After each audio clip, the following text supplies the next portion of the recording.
হচ্ছে আপনি যখন দোয়া করবেন, দোয়া করার পরে যদি আপনার মধ্যে ফ্রেশনেস কাজ করে, মানে মনটা যদি একদম হালকা হয়ে যায়, তাহলে বুঝে নেবেন যে আপনার দোয়াটা কবুল হয়ে গেছে। আবারও বলছি, মানে দোয়া করার পরে যদি আপনার মনটা হালকা হয়, তাহলে বুঝে নেবেন যে আপনার দোয়াটা কবুল হয়ে গেছে।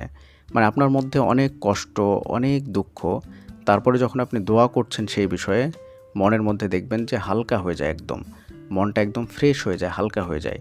তখন বুঝে নেবেন যে আপনার দোয়াটা কবুল হয়ে গেছে। দোয়া কবুলের দ্বিতীয় আলামত হলো, দোয়া করার পরে যদি আপনার অন্তরে দৃঢ় বিশ্বাস চলে আসে যে আমি আল্লাহর কাছে বললাম, আমার দোয়াটা নিশ্চয় আল্লাহ তাআলা কবুল করে নেবেন এবং আমার যেটা প্রয়োজন সেটা পূরণ করে দেবেন। আপনার মধ্যে যদি এই বিশ্বাস, এই ইয়াকিন, এই তাওয়াক্কুল চলে আসে, এই ভরসা চলে আসে আল্লাহর উপরে, তাহলে জেনে নেবেন যে আপনার দোয়াটা 100% কবুল হয়ে গেছে। দোয়া কবুলের 3 নম্বর আলামত হলো যে দোয়া করার পরে যদি সর্বদাই আল্লাহর উপরে সুধারণা থাকে, তাহলে বুঝে নেবেন যে আপনার দোয়াটা কবুল হয়ে গেছে। সুধারণা বলতে দেখবেন যে দোয়া করার পরেই আপনার মধ্যে এমন একটা ভাব চলে আসবে, এমন একটা অনুভব হবে যে সবসময় আল্লাহর প্রতি আপনার সুধারণা থাকবে। আল্লাহর প্রতি এমন একটা ফিলিংস থাকবে যে আল্লাহ তাআলা আপনাকে কখনোই খালি হাতে ফিরিয়ে দেবেন না।